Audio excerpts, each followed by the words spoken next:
The nuclear club has grown from 1 to 8 nations that we know of, and it is still growing. With respect to the spread of nuclear weapons among states, we've now seen the dawn of the second nuclear age. We've stared into the nuclear abyss a number of times.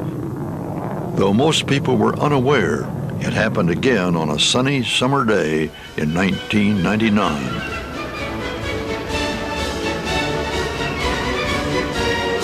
The 4th of July in Washington. As the nation celebrated, President Bill Clinton was called to a secret meeting at Blair House. Prime Minister Nawaz Sharif of Pakistan had arrived along with his family early that morning. He urgently sought President Clinton's help. Pakistan and India appeared poised for a nuclear war. We met in the Oval Office in the morning of July 4th with the President before he went across the street to meet with Prime Minister Sharif. Karl Inderfurth was Assistant Secretary of State for South Asian Affairs. The National Security Advisor briefed the President on the latest intelligence that we had, and there was a very disturbing report that Pakistan was preparing its nuclear arsenal for possible deployment. It was clear that either side might decide to bring nuclear weapons into play. It was further clear to me that the Indians and the Pakistanis, even though they shared the Indian subcontinent, did not know as much about each other's doctrine for use of nuclear power or capacities as we in the Soviet Union had known during the Cold War. What the Pakistanis were always trying to do is to get us involved in mediating the crisis, in effect to create a negotiation in which the Americans would be involved. I think that's what they wanted. But what happened was they were risking a nuclear exchange. The conflict came to a head in a remote corner of South Asia, near the border of China, where Pakistan and India meet. Actually, the world was being divided into two groups, the haves and the have-nots. It was a kind of nuclear apartheid. And then we realized that we were isolated, we were unprotected, a nation of 1 billion people. We didn't have a nuclear umbrella. And so, for the sake of our security, we decided to go nuclear. In 1974, the world was stunned when India detonated its first nuclear bomb. An arms race began in South Asia that continues to this day. It's its own nuclear program in the early 1970s.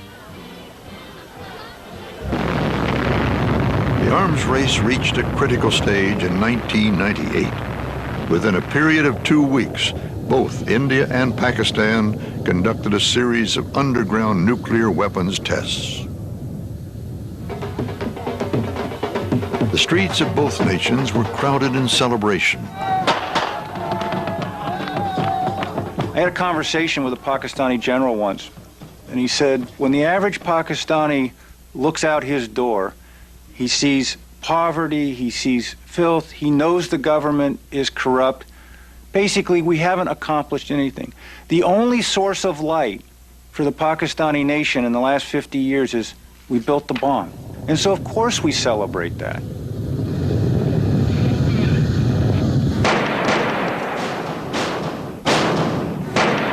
It was in the mountains of Kargil in 1999 that the two combatants reached the brink.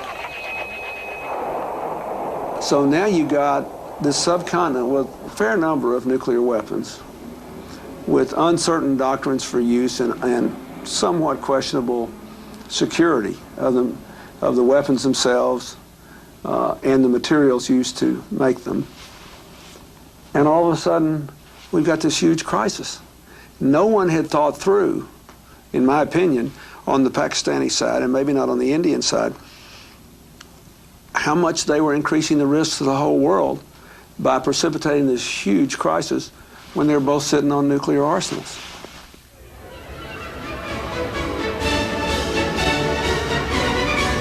At 1:30 on the afternoon of July 4th, President Clinton and his staff met at Blair House with Pakistan's Prime Minister. President Clinton raised with Prime Minister Sharif the possibility of this escalating to be a nuclear conflict. He told Prime Minister Sharif that we had information that Pakistan was preparing its nuclear arsenal for possible deployment. He was shocked, I think. I think he acted to me like he didn't really know for sure that had happened. It wasn't entirely clear whether he was surprised that President Clinton knew this or whether he was surprised that this fact existed.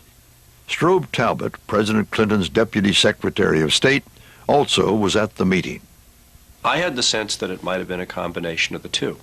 That is, that he, Nawaz Sharif, did not know everything going on within his own military.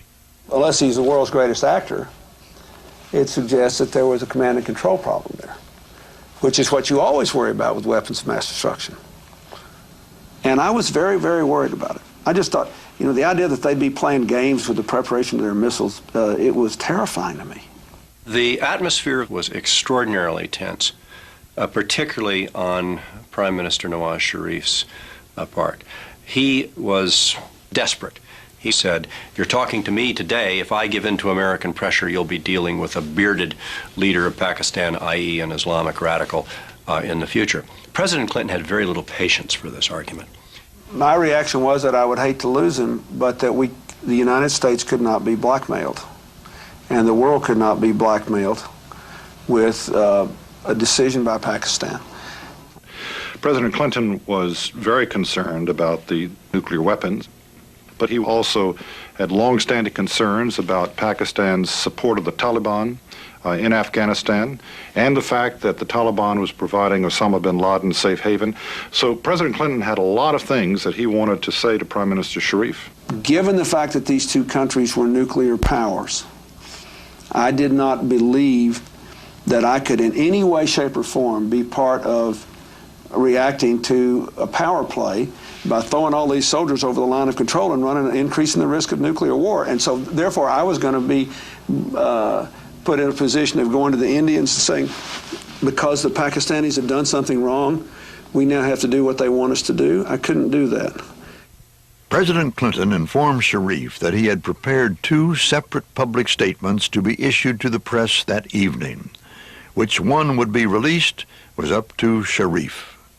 President Clinton said, "Look, I've got two statements. One will commend you for taking the steps necessary.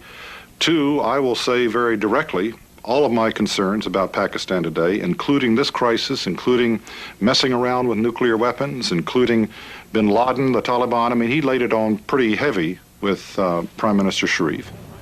After urgent consultations with his advisors, Sharif agreed to the withdrawal. I had a cordial and fruitful meeting with President Clinton. I knew my only real job on the 4th of July was to get Pakistan back across that line of control, under whatever I had to do to get it done, because otherwise we were just out there rolling dice, hoping to goodness that nothing terrible would happen. But the truce was short-lived. In less than 3 months, Sharif was toppled in a military coup. In December of 2001, terrorists with ties to Pakistan attacked the Indian Parliament in New Delhi. The attack triggered a massive mobilization of troops, almost 1 million soldiers facing off along their shared frontier. Again, the world was on nuclear alert. Concerns about the risk of nuclear war were so great that in the spring of 2002, Western governments notified their citizens to evacuate India at once. After intense diplomatic efforts by the United States and other Western nations, both sides began withdrawing in the fall of 2002. But tensions remain high. The story is far from over. You have two nations that have rattled their nuclear sabers more than the Soviets and the United States did in the entire course of the Cold War. Many believe that the ongoing conflict between India and Pakistan presents the greatest likelihood of the world's first exchange of nuclear weapons. It could begin as a conventional war.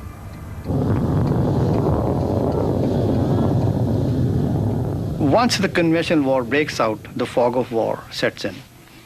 Communications break down. What could be perceived as a decapitating attack? A decapitating attack would mean that your nerve center is taken out for some reason, or it is, under attack. And the people who are dispersed with nuclear weapons, they would then say, look, before my weapon goes out, I better use it or lose it. This is the nightmare that we have. If a demented general takes over the nuclear weapons and decides to use them, well, we have no option but to respond to that. Some of the systems, weapon systems, they are, quote, nuclear capable warhead, but they may not be carrying out nuclear warheads on them. They may be having a conventional warhead, but it could be perceived by the other side that as if a nuclear strike has already taken place. We cannot distinguish between a nuclear tipped missile and a missile which doesn't have a nuclear warhead. It means danger. There is no method of verifying. There's not enough time to verify. Another scenario could be that a conventional attack is taking place and it destroys a nuclear asset on ground. Imagine a Pakistani Air Force trying to attack back in a conventional war and hits an Indian nuclear weapon. For all purposes, India can be construed that a nuclear strike has already taken place on India and India retaliates. Second strike. What would the consequences be if there were a nuclear exchange between India and Pakistan? First of all, huge numbers of people would have died directly. Secondly, the nuclear fallout would have been floating around the Indian subcontinent and then to other places in Asia and elsewhere. Thirdly, there would have just been the trauma that nuclear weapons had been used again. And I believe that would have had a devastating effect on world confidence and had unpredictable consequences on those who were in charge of not only nuclear but chemical and biological weapons elsewhere. That is, it could have made it, we could have had a big movement for international disarmament. It could have, but it could equally have been the beginning of a new age of terror, of weapons of mass destruction. I think both the Pakistanis and we have a responsibility to assure ourselves, not just that some commander cannot use those weapons in the heat of battle, that those weapons cannot fall into the hands of terrorist or extremist groups that then could use them. Alarming evidence of this frightening possibility already exists. It became clear that two of the participants in the Pakistani nuclear weapon program had visited on several occasions with bin Laden, who expressed great interest in learning from them how Pakistan had succeeded in acquiring a nuclear weapon. We know, in fact, that many people who were part of Pakistan's intelligence service, the ISI, and Pakistan's military, had many very close relationships with Al-Qaeda. I am fearful. Certain catastrophic events are bound to take place, after which there'll be a re-examination of where we are going and where we should be going. We will survive perhaps the next crisis and the crisis after that. But the question is, how many more crises must we survive? And how many more before we don't survive?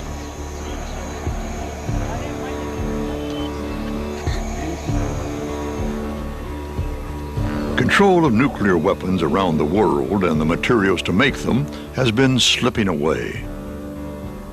Over the past 5 years, we've seen ominous signs of this new reality. North Korea resumes its nuclear weapons program. Iranian agents attempt to acquire bomb materials from the former Soviet state of Kazakhstan.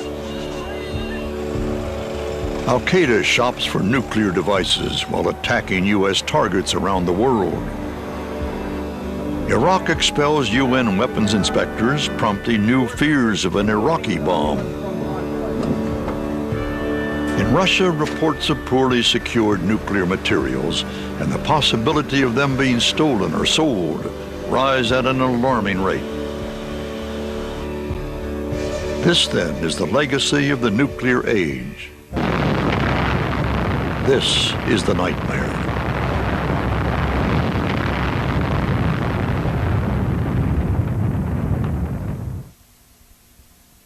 Nuclear weapons have been used in war only twice.